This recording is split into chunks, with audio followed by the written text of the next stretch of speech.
Mesdames, Messieurs, bonjour. Nous sommes le mercredi 18 avril 2018. Bienvenue dans la quotidienne des marchés. Wall Street a terminé en hausse mardi, alors que les gains dans les secteurs de la technologie, des services aux consommateurs et des matériaux de base ont mené les actions à la hausse. Le Dow Jones a progressé de 0,87%, le S&P 500 de 1,07% et le Nasdaq a gagné 1,74%. A noter Cisco qui a également gagné 2,96% en clôturant à 44,59$ l'action. Le dollar américain, quant à lui, a également terminé en hausse mardi contre les autres devises majeures. Les données économiques positives en provenance des États-Unis ont fait remonter le moral des investisseurs. Les permis de construire sont ressortis à 1,354 millions contre 1,330 millions attendus. Côté matières premières, à présent, l'or a terminé en hausse, clôturant à 1347$ l'once, alors que le dollar reculait de ses plus hauts malgré des données économiques positives indiquant une vigueur sous-jacente de l'économie américaine.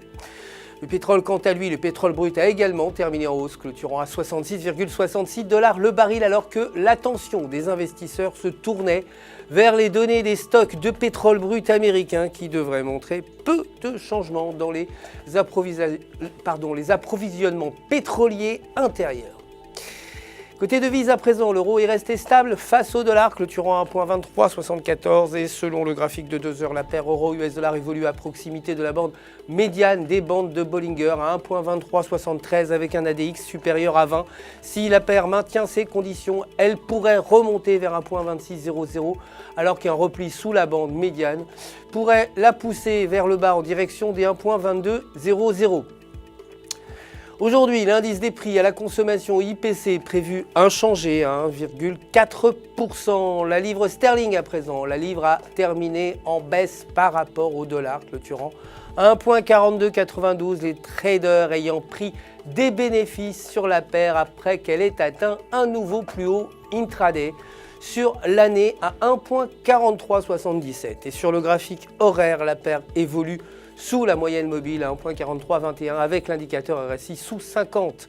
Le maintien de ces conditions pourrait faire baisser la paire vers 1,4000 alors qu'un franchissement de la moyenne mobile simple pourrait entraîner une forte tendance haussière en direction des 1,4500. Les changements dans le nombre de demandeurs d'emploi sont ressortis à 11,6 000 contre 13,3. Et aujourd'hui, l'indice des prix à la consommation IPC est prévu inchangé à 2,7%.